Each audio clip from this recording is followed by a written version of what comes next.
Well, good to see you all. I know it's been a very long day. I promise this will be an energy-filled discussion. AI and alternative data, balancing the efficiency and risk of SME financing. I would first like to start off with maybe a provocative statement and say, I don't believe it has to be a balance. And so I'm going to invite all of you to challenge that idea and people on stage. And so we're going to take a vote at the end, but we'll have a discussion as we go along. I'm actually going to start this discussion around alternative data itself. And by alternative data, we mean things that aren't coming from credit reporting or financial statements, collateral valuations, rating agencies, and these sorts of things, but genuinely sources that have really only emerged as available or usable over the last, say 10 years or so. What I'm going to ask the group, can you share examples of, ways you're using and types of alternative data you're taking advantage of today, and I kind of give a feel for how these pieces of data are being used to better underwrite. I'll start with you, Rigo. Okay, thanks for having me. I come from a little bit of different background, being responsible for cybersecurity in MasterCard, but I think it's very relevant to the financing market for two reasons. The first reason is when distributing money to people and to SMEs, there is criminals look at that and try to get in the way to collect that money more efficiently than often SME can do it. So looking at data to look then how to making sure that the money gets in the right hands is a very important factor of the security of the whole ecosystem. The second thing that is why we think it's a crucial topic to discuss and where we look at data for that. So the first element on distributing data, it's all about how do you ensure the trusted distribution. The second part is once the money is in the hand of an SME, we know that when you calculate your financial risk, that this is only one aspect of your risk calculation. We know that 60% of the SMEs that got victim of cybercrime goes bankrupt in the next year. So when you do a financial decision, you also need to take the risk into account on data.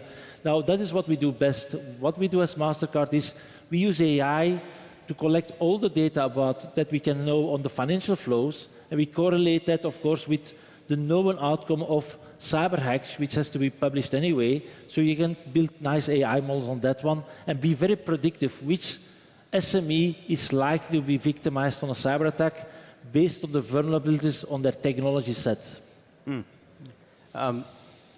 Andy, you're doing some interesting things in Brazil related to open banking type information.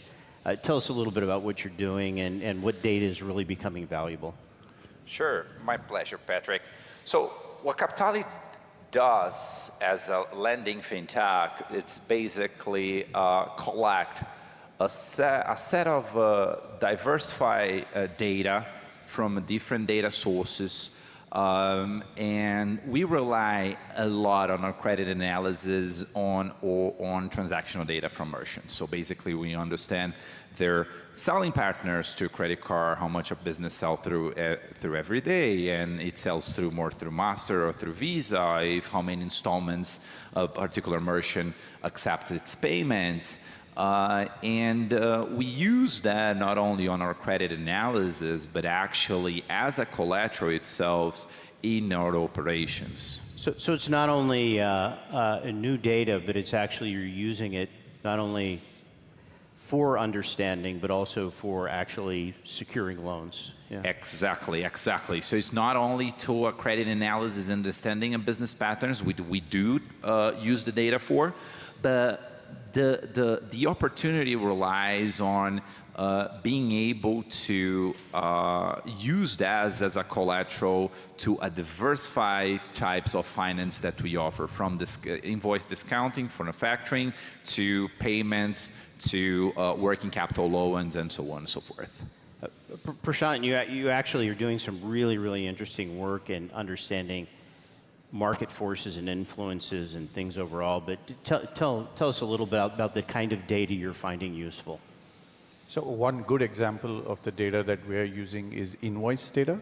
Now, how that data comes, the data pipeline could be OCR, could be through the central invoicing system or a value-added tax system, which is centralized. But if we're able to get that data digitally, both on the sales and the purchase side, we've been able to build a behavioral score that directly links to credit default. And just the amount of data that gets generated. So for example, if just a recent example, if we're looking at a portfolio of about 20,000 SMEs that got funded, that used our score, they dealt with 2.6 million counterparts, both buy and sell. We analyzed about close to 3 million invoices that cumulatively added up to 400 billion Indian rupees. And then you're able to go very granular and say, look at across industry types, across geography. And not only are you able to score your primary borrower from where you're fetching all of the information or on whose behalf, but you're also able to score counterparties. And that gives you a lot of strength into going into deep tier financing, supply chain, and just expand your credit circle of influence. And we've seen these scores hold phenomenally well. So on this portfolio of 20,000, we're seeing a 30-day default of about 1.7%, and a 90-day default of only 0.5% using a single source of data at scale. So I think that's a great example of alternate data being used for lending. Excellent. Lily, you have the opportunity to look broadly across what many fintechs are doing and what's going on. Anything really stand out? And what can you tell us about what you see on the horizon? No, absolutely. Thanks. We look at annually and throughout the year hundreds of fintechs. There's thousands of fintechs, I think, in every region, particularly LATAM. And so we get a chance to see all of their credit models, what type of data they're using, what's the most effective. And I think three things kind of stand out, at least that we've seen. One is transactional data, so that's POS data. That's from the likes of like your merchant acquirers, the Bold in Colombia, Clip Mexico, Mercado Pago, and all of those. It really gives you a sense of what the actual cash flow is to these businesses, and that provides that data. I think the second piece that we're really seeing is the, let's call it the supply chain or logistics data. So a lot of these, and it goes to invoice data, so a lot of these SMEs are suppliers or sometimes buyers, and they have these corporate buyer relationships. So they can access the data of what is their sales history, you get a sense of real cash flow, but not only do you get a sense of this cash flow and this data in real time, but it's actually usually more accurate and complete, and you can work out sector trends. Are you in retail in this area? Well, you can start to see the trends. They're going down, they're going up for the year. So I think for those, and then the invoice data. So the invoice data kind of gets a little bit at the supply chain and logistics data.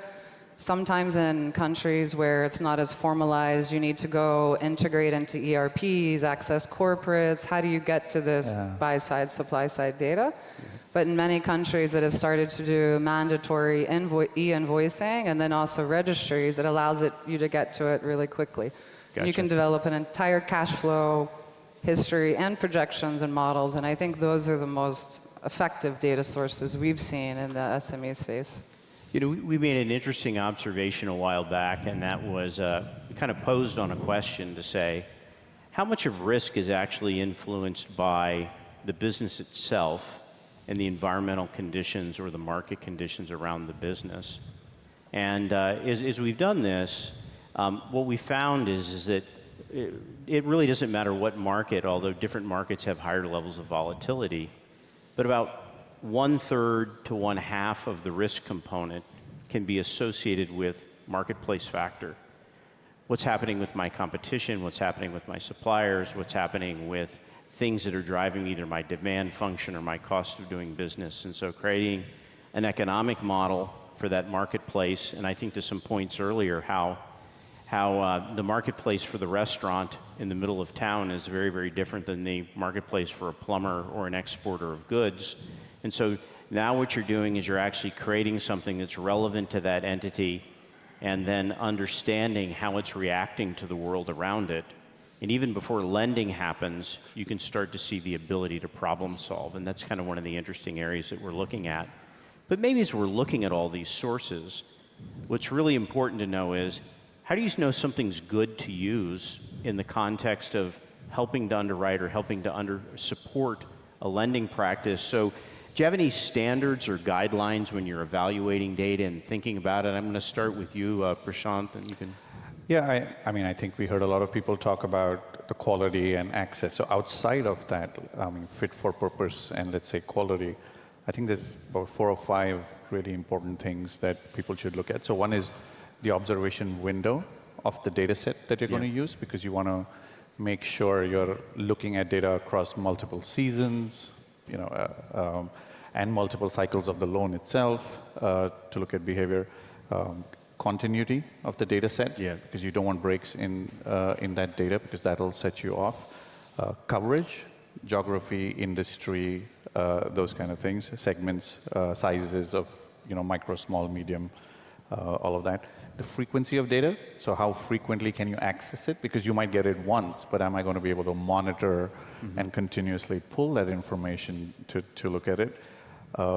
Is there enough retrospective data for me to back test? So like that's maybe the 4th thing, because that's really important. Does it predict? Does it predict, right?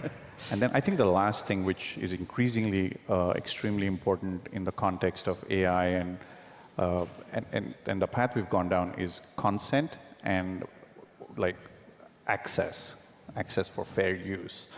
Because we've seen, especially in India, people will take consent for perpetuity.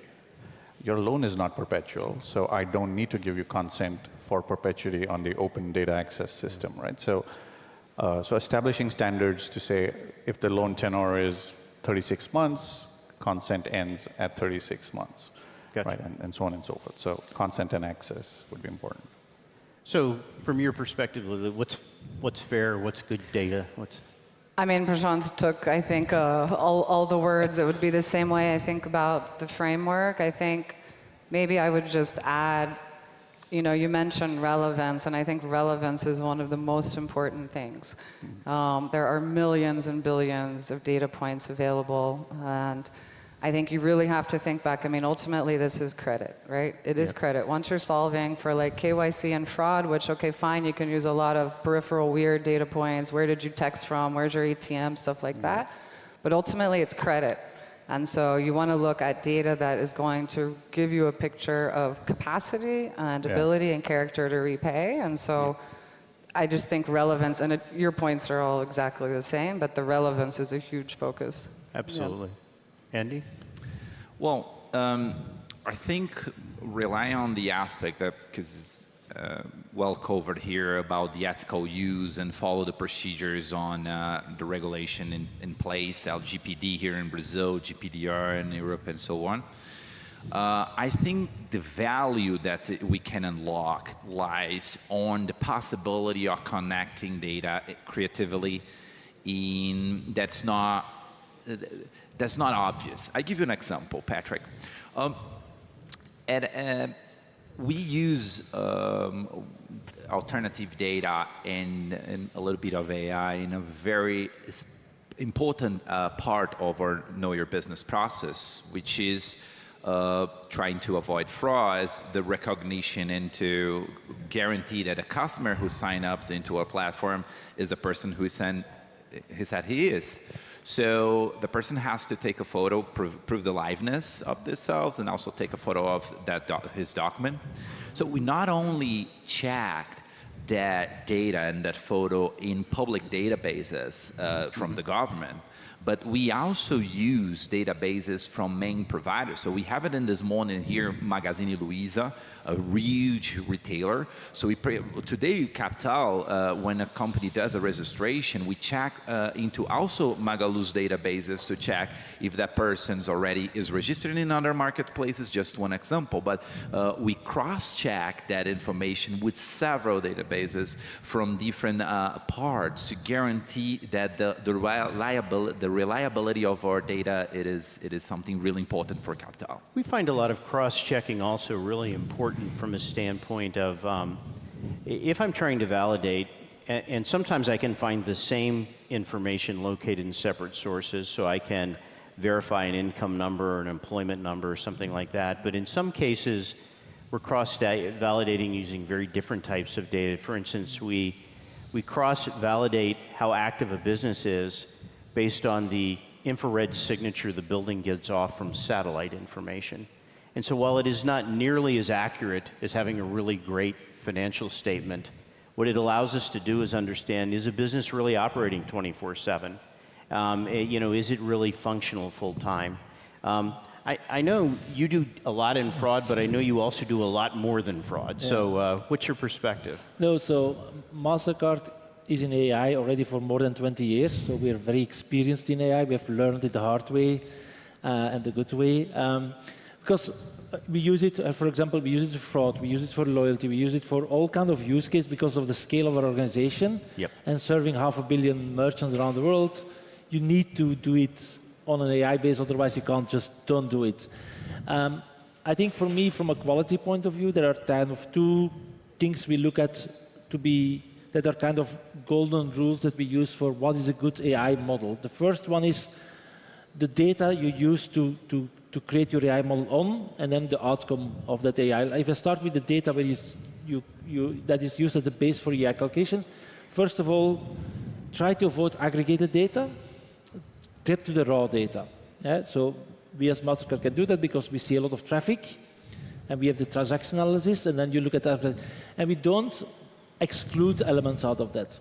The only thing you have to watch out is data privacy. So watch out that you don't have a direct bias, but also not an indirect bias in your data set, which is very hard. Because, for example, I don't know if you know, but MasterCard doesn't care names of people. We don't know who owns a credit card, for example. We don't know that. That's the bank knows that, but we don't. We use a credit card number as our reference. So we can use that data in full extent, but doesn't mean the data cannot have bias. So the quality of the data and being not aggregated data is a crucial element. The second thing is the broader data sets you have, the more data sets you have is crucial, because you never, in an AI model, you can't predict what data element will be an influencer in the final outcome. So in that way, the more you have, the better your model will be balanced, the better your model will perform. The third thing that we have is the depth of data. In a sense, of depth of data, I mean the quantity of data. You can say I do it on a data set of 1,000 data elements, but that is never enough, and that means our data 1,000 use cases. You need millions of use cases. So it's also the more data, the better. It's a bit contradictory because the costs go up, for sure, and so on. But it is the quality of the model depends on it. And I do want to spend also some time on. So that's kind of the three main things that I need to look on the base data. On the outcome data is, I see a lot of people talking about I have an AI model, and then the outcome data is defined by rules, and then it's not an AI model. It needs machine learning. So which means you need an automatic collection of outcome data, like is there fraud? Yes, no, for that transaction. Has that element, if you prove loyalty points, is that used? Do you have these elements there? The automatic collection of your outcome data make that you can implement machine learning to write extra rules. And people often forget that, because I see things like people saying, oh, I have an AI model, but at the end it's a rule-based system that doesn't change because they just predict an outcome. Yeah. It's something different than the machine learning one. So a lot of learnings there, but catch me in the break or after the session here to talk more about that.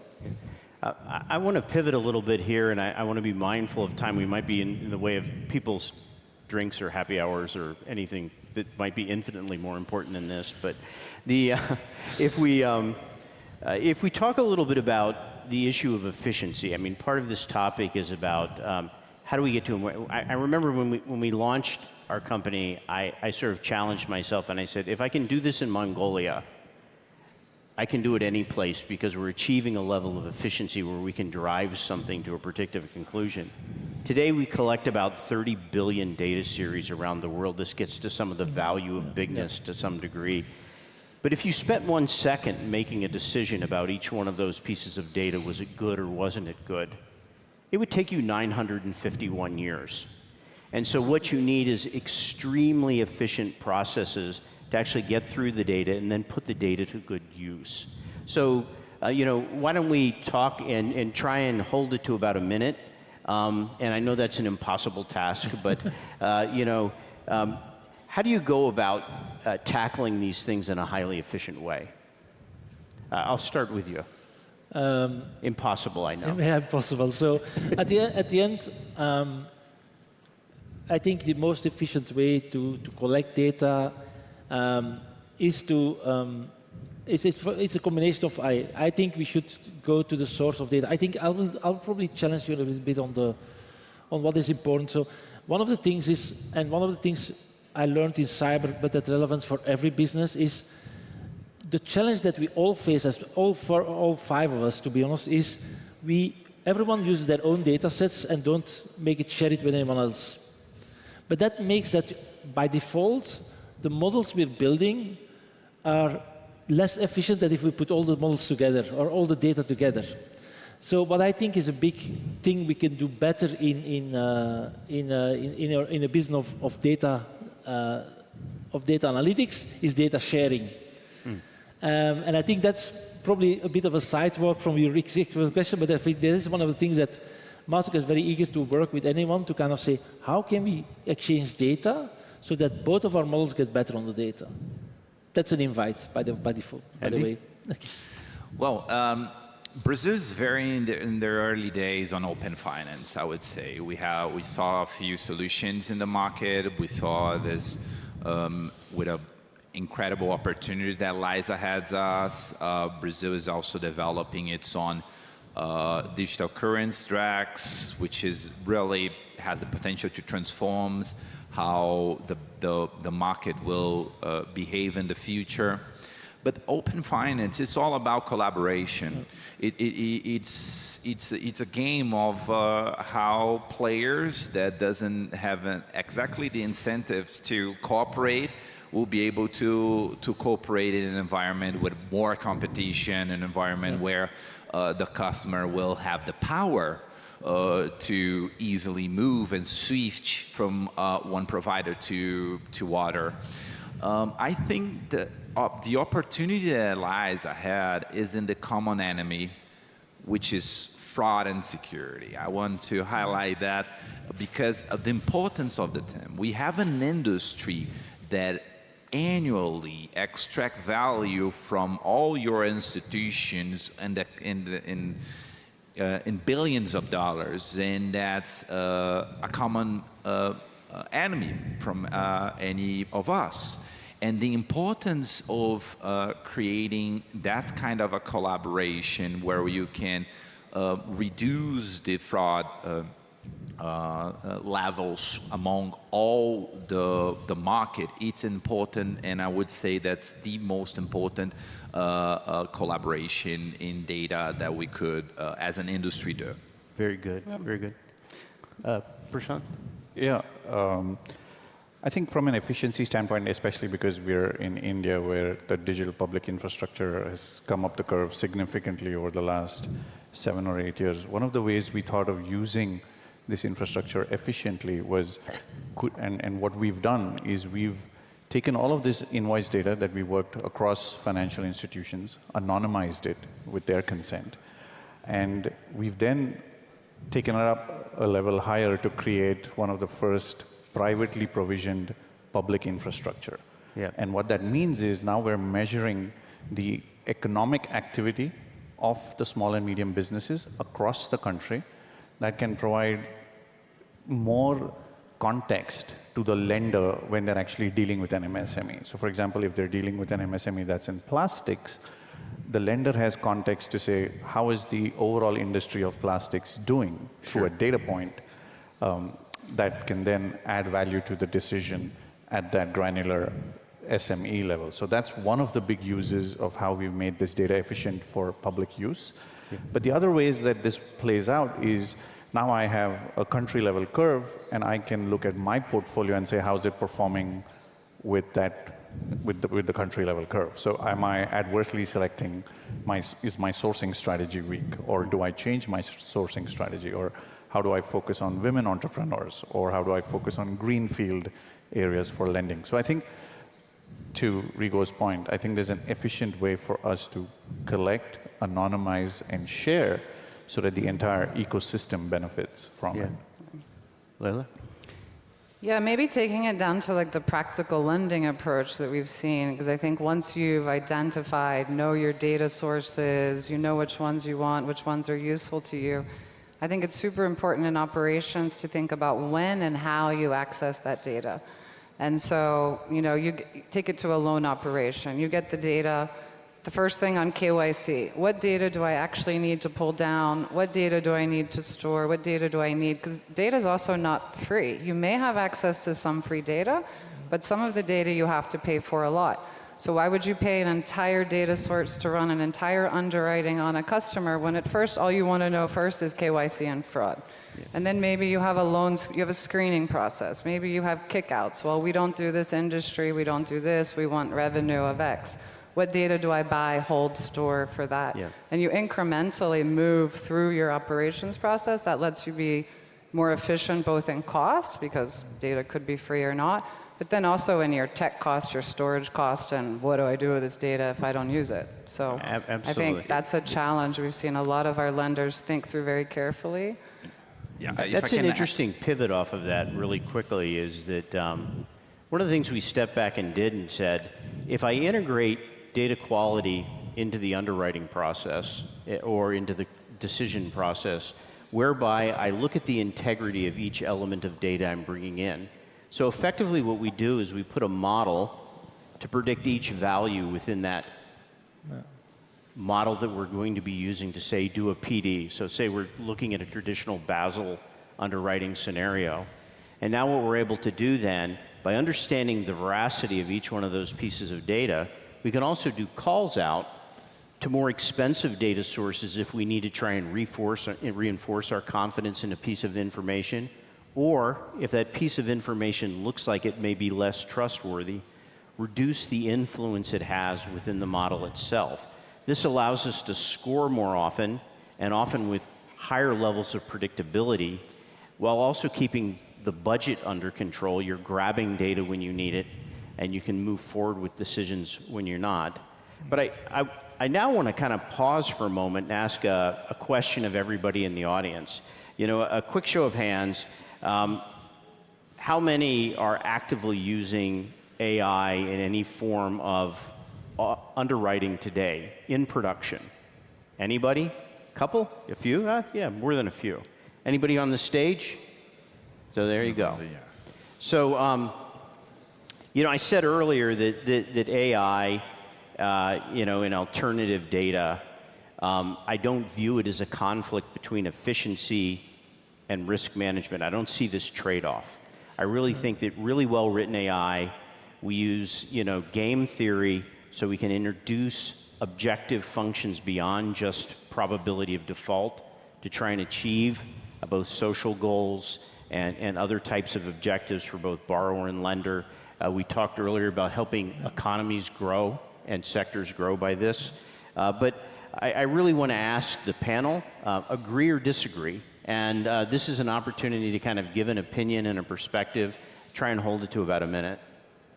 So why don't we start here? Rigo? Agree. But just the thing is, so in MasterCard we call it connect intelligence, and I want to say, because the thing is, you could build a model on KYB, you could build a model on anti-money, you could build a model on whatever. But what we see in reality is that they're interconnected. Yes. What we see is that you need all the data elements, and sometimes frauds or criminals can circumvent one of those elements that you normally will not be able to predict in their model. And a lot of scams, to be honest, is in that space. A lot of the scamming is not an identity problem, it's not a cyber problem, it's not an anti-money laundering problem, it's a combination of the three, and you will only be able to stop it if you look at everything through the whole grapevine. The same on lending. I give an example that was given that was related to COVID. COVID created a lot of incentives given by governments to SMEs, where they give better conditions for loans or give direct money as a consequence of you having to close down the shop. Yeah? what we saw is that criminals were faster to figure out how to get to that money than the real companies, the real SMEs that needs the money. Why? Because an SME, and that's for me one of the problems, is getting them educated, getting them understanding what they have rights and access to is already a big problem. So two things, connected intelligence, and for me the second thing, which is I think is important, is also you don't have to think on underwriting on its own, underwriting with fraud together, or underwriting with cyber risk on that company, other risks than just financial risk is important. Agree or disagree? Let me give you a different answer. Actually, when someone asks me about AI and alternative data, what the impact will bring it more efficient or risk to the table, I think both. Yeah. I really believe that the world is way more complex than a binary decision like in black and white. You have more than 50 shades of gray. When we see that kind of point, I see AI as a tool, as a technology, and that will be both applied for good and bad. And you know, I had the lucky in 2022 to be studying at MIT while they launch the ChatGPT. Mm. And even the professors, they don't want to know, like, how you give a class or how you give a test when you can use ChatGPT right now, right? So that was something that's really happening, and they brought Sam Altman to the stage at MIT at that time. And I see now so many AI experts where I see that you must be an expert about the problem. You must love the problem, not the technology. So I'm an expert in SME finance, and I know how to apply AI into those problems, into that particular issue, and that will definitely bring risks and efficiency to the table. On my opinion, way more opportunities as an optimism guy as I am, and also as a tech expert. Excellent. Lila? Okay. I agree, but with a caveat. If done right, okay, and that's broad, right? I think, you know, we've talked about it, a lot of the issues today. You collect too much data, your data sources, you don't know what you're doing with it, you don't know where you're headed with it. You have high costs in tech and storage and all of that. But if you get it right, what you're actually trying to accomplish, I think, and we've seen in some of our clients and others, I mean, the models that come out on SME finance and the performance of the portfolio is way better than what's available with traditional data. So is it a knife in the hand of a sushi chef or a thief? Absolutely. I mean, if you want to come in and just dump a bunch of data and say, okay, tell me if they're worth a loan, you know, again, walking to ATM, text messages, all this stuff. I'm an old school banker, so it still has to go to credit and capacity. And so if you're doing that and doing it right, huge efficiencies. Yeah. Great. Don't see the risk. I do agree. And then one of the big things that we've been doing, because I thought there were some really interesting questions that in one of the panels Rajiv asked, and a lot of banks are going beyond banking and saying we need to help our SMEs, whether it's a business clinic, whether it's on advisory roles, but obviously those are not scalable. And while the underwriting models were all what we'd call traditional AI models, the newer conversational AI models have allowed us to scale that aspect.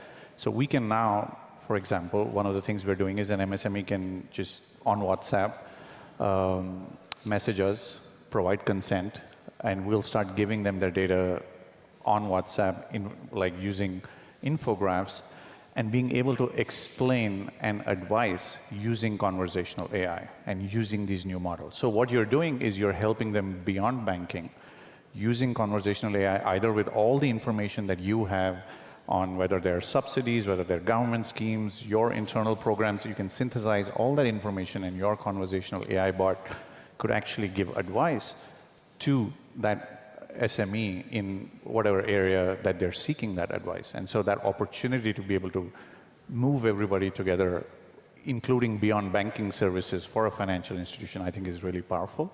And we've seen it work at scale. And so, yeah, so I would agree.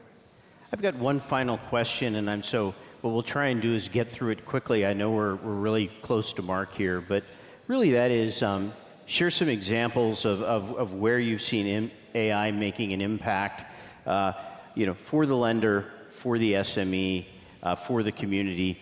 Probably just hold it to one of those, but it would be great to get some examples that you might be able to share. Why don't we just start and you can just come this way? So, yeah, I mean, I'll be short. I've said most of it, but I'm saying if you just take this example of invoice data, how that same data is presented to the MSME is to say, what can you get from an opportunity perspective? So can you give him or her a number that's saying you're good for X dollars at this interest rate? So what are the odds of that MSME getting funding? That same data set can be used by the lender to be able to underwrite, and that same data, anonymized, can be used, aggregated at a country level to provide context either for the government or the regulators or the development banks. So the same data set, multiple uses, different flavors for the entire ecosystem. Leila? Yeah, and maybe taking that, so we've seen entire challenger banks built on AI, right? We have clients and we have challenger banks that 95% of all loan decisions are taken through AI and data models. We haven't even gotten to what generative AI can do in other loan ops like customer service and collections, which is solving like 70% of collection questions and application questions. So it just huge impact, and I think we're just at the tip of the iceberg for what AI is going to do on SME finance. Very good. When we see the most challenge that SME face in order to find a finance, we can highlight the most common ones: asymmetry of information, lack of collateral. We can see financial education on it, and all of those aspects will be radically transformed with AI. Radically transformed. And I think that the ones that I want to see the most, I would say, under the umbrella of asymmetry of information, how can we help SMEs manage better than finance, and kind of using AI to nudge SME owners to do better financial decisions. That's something that I really think that could create an enormous transformation in the developing of societies. My short answer to this is, for the underwriting business, today, way too much, all the focus is on the financial risk factor, and I think AI is really need to do multi-factor risk assessment on all the factors. So cyber risk being one of them, ESG risk is another one, geopolitical is another one, supply chain is another one.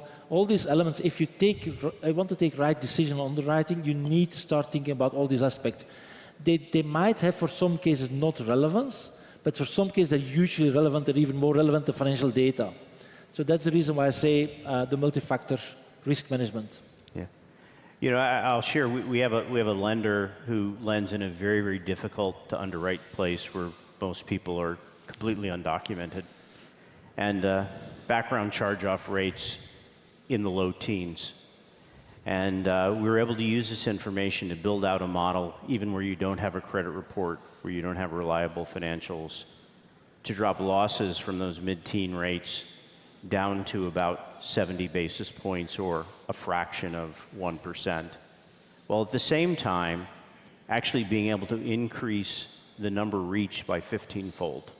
I can't say this is the case in all cases, but it's an example of where you can pull together data that isn't traditionally used, but it translates into highly reliable capability, and actually in a way that is Basel III compliant, in a way that can satisfy stiff regulation.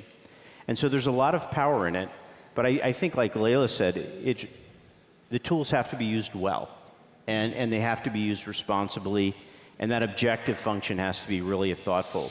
Now, we're over mark now, so we're gonna wrap up, but I really thank you, and hopefully this has been beneficial for everybody, and I hope you've enjoyed the entire time here with SME Finance Forum. Thank you very much. Thank you.